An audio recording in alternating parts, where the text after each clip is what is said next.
Jack, how are things? How are you fixed team-wise anyway for the weekend? Okay, we've got one or two slight concerns from Tuesday, but we'll see how they are over the course of this evening and into tomorrow. But hopefully they'll be okay. Other than that, we're pretty fit and healthy. Generally, when things start to go along well, the treatment room becomes less and less a place where players congregate, they all want to play. Are you finding that's the case?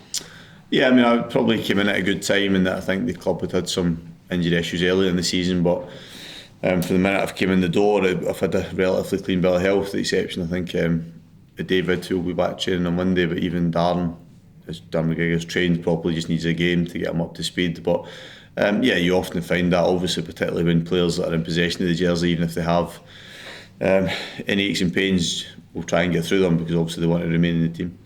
How do you assess Scottish football, Jack, in your 10 days that you've been here and the year that, since you were away?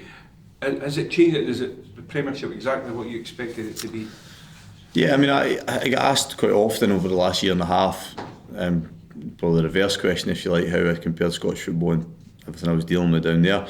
And I always think they're almost non-comparable because it's just differences. So the number of games that I was facing, the logistics of travelling are very different. And then some of the finances that are involved make it different as well. What there is there's some really good clubs in Scotland, some good players, some good coaches and managers, and I think sometimes we don't do enough to embrace that and promote it. I think we should be better at that. That's probably my reflection in the last kind of year and a half when I've been away from it.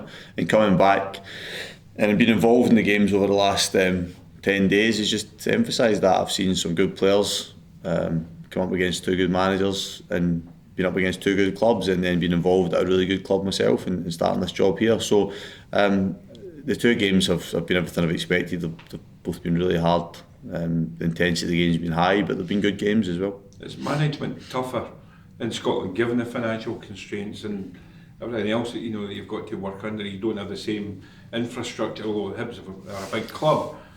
When you compare it with some of the clubs, even in League One in England, they maybe don't have the same as financing in particular. Yeah, it's what we say. I think just as we spoke, I think pre-match on Tuesday evening, I think management in general is pretty tough now. I think irrespective of the resources that are available to you, because I don't think a manager of a part-time club in Scotland is necessarily affording any more time or any more sympathy, if you like, when things aren't going their way than a manager at the very top level. I think the expectations are incredibly high in the job, full stop now. So, I've never really found, I must admit, I found management more difficult at bigger clubs than I did at Alloa or vice versa. No, not really. I think there are a lot of similar things and then there's changes you obviously have to adapt to as well. You spoke last week about you're already used to playing loads of games in succession. Are you going to have to manage your squad a bit though over this next month? I would imagine we would do, yeah, at some point. I think it's again the balance between that continuity when you are in the midst of winning games and in a win and reflecting upon when you notice any fatigue and so on. But as this period goes on, the likelihood that you will pick up one or two injuries or one or two problems or players have a slight dip in form increases with the number of games. So I would expect between now and the last game before the breaks Livingston that we would have to utilise our squad, and so far when we've had to do that even from the bench, they've all responded really well. I know you said after the game that the result was the most important thing on Tuesday. It's 3 wins in a row now. I know previously there's been performances where Hibs thought they should have got more from the game. Is that just something you have to accept now? You've got the 3 wins, just accept it that when the games are so quick in succession that the wins are the most important thing? Yeah, because I think the last of that Tuesday night in particular, we knew that the significance of winning that game to give us that a little bit of a gap, and all of a sudden there's this little period now where we can start to look above us rather than below us, but that'll only remain the case if we can keep banging out results. But certainly at this stage of the season, in this period between now and the winter break, if we can manage to win games one way or another, ideally playing well, but if not just manage to win games, then what it does is it sets us up to have a productive second half of the season. Have you noticed a change at all in the mood in the players just over the past week or so that you've been in?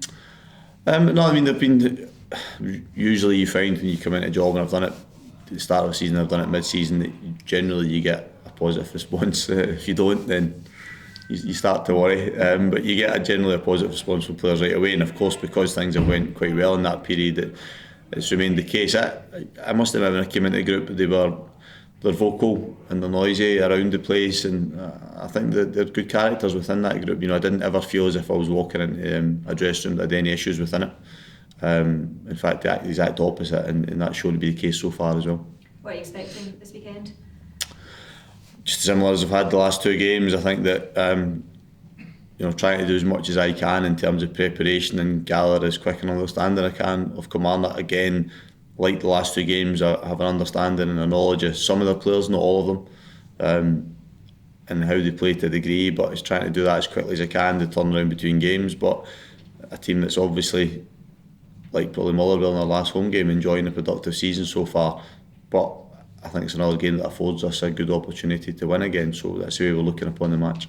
How much can you take from their performance last weekend? How much can you learn from that? From ours, sorry? No, from Kilmarnock's. Kilmarnock's. Yeah, I mean, I think that, look, difficult to always gauge, because I always kind of preparation for the opponents based on how they'll do us and what we can do to them. Psychologically, obviously good for them, to produce not just a win, but such a convincing win as well. So, look, as I'm saying, I view it as a good opportunity for us to win the game. I'm sure they'll do the same, but if we have the same approach as we did at Easter Road last weekend, then we'll be okay.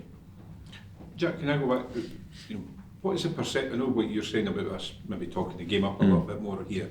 What was the perception that you felt of Scottish football from people down the road anyway?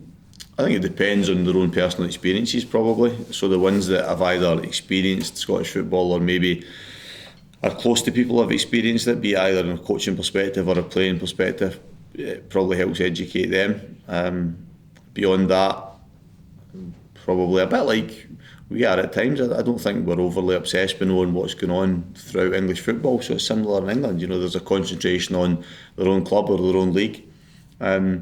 So that's pretty much the case. I mean, I'd like to think over the last 18 months, my staff and I have helped educate the whole group down there, from having to watch Scottish Championship games on a Friday night through to us talking about it. So, yeah, I mean, I think it just depends very much on the individual, their own experiences and their own probably, perhaps their teammates or people who've came across in the game, if they've came. And then I think generally, when they have that greater understanding, then they probably have a higher opinion of the game, if you like, as well. I asked that question because Celtic Rangers tonight, Celtic already qualified for the last 32 Europa League. Rangers with a win tonight could do that. It's been a long time since we've had 2 clubs, pushing so high in European places. Yeah, and there is a very obvious benefit to the whole of Scottish football when that happens, and you would like to think that that's a reflection upon the challenges they face on a weekly basis. People will have very different opinions on that, and I've only been 10 days really back and working in Scotland, but you'd like to think that's a reflection on the state of the game as a whole in the country, and if there's a knockdown effect from the obvious one in terms of coefficient to the other clubs in the country, then great. Can I ask you as well about the support on Tuesday night in Paisley? That was a big crowd, wasn't it? Yeah, for a midweek game and to navigate that journey, I know it's not an overly long one, but it's a tricky one in a midweek evening, to come from east to west. I think just emphasised again that the size of the club, but also the potential of it.